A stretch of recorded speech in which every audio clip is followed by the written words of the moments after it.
दुनिया में तरह तरह के लोग होते हैं। कुछ तो ऐसे होते हैं जो स्वयं की कमजोरियों को तो नज़रअंदाज कर जाते हैं, किंतु दूसरों की कमजोरियों पर उपहास करने को सदा तत्पर रहते हैं।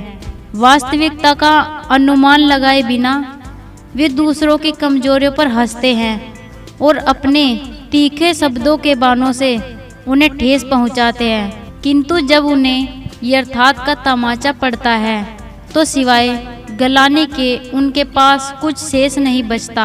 आज हम आपको एक अंधे व्यक्ति की कहानी बता रहे हैं, जिसे ऐसे ही लोगों के उपहास का पात्र बनना पड़ा। एक गांव में एक अंधा व्यक्ति रहता था। वह रात में जब भी बाहर जाता एक जली हुई लालटेन हमेशा अपने साथ रखता था। एक रात वह अपने दोस्त के घर से भोजन करके अपने घर वापस आ रहा था। हमेशा की तरह उसके हाथ में एक जली हुई लालटेन थी। कुछ शरारती लड़कों ने जब उसके हाथ में लालटेन देखी तो उस पर हंसने लगे और उस पर व्यंग बाण छोड़कर कहने लगे, अरे देखो देखो, अंधा लालटेन लेकर जा रहा है, अंधे को लालटेन का क्या काम।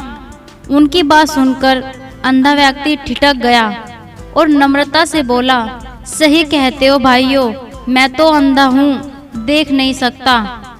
मेरी दुनिया में तो सदा से अंधेरा रहा है, मुझे लालटेन का क्या काम।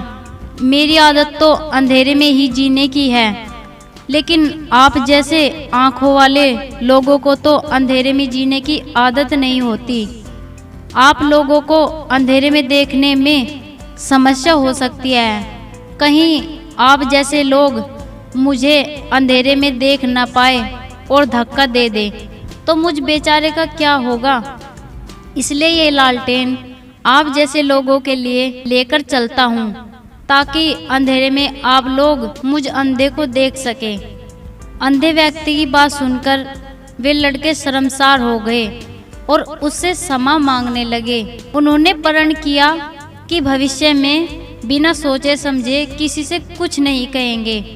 इस कहानी से हमें यह सीख मिलती है, हमें कभी किसी को नीचा दिखाने की कोशिश नहीं करनी चाहिए और कुछ भी कहने से पूर्व अच्छी तरह से सोच विचार कर लेना चाहिए। दोस्तों, आपको हमारी कहानी कैसी लगी? अगर अच्छी लगे तो लाइक कीजिए और ज़्यादा से ज़्यादा अपने दोस्तों को शेयर करें और साथ ही हमारे चैनल को सब्सक्राइब करें।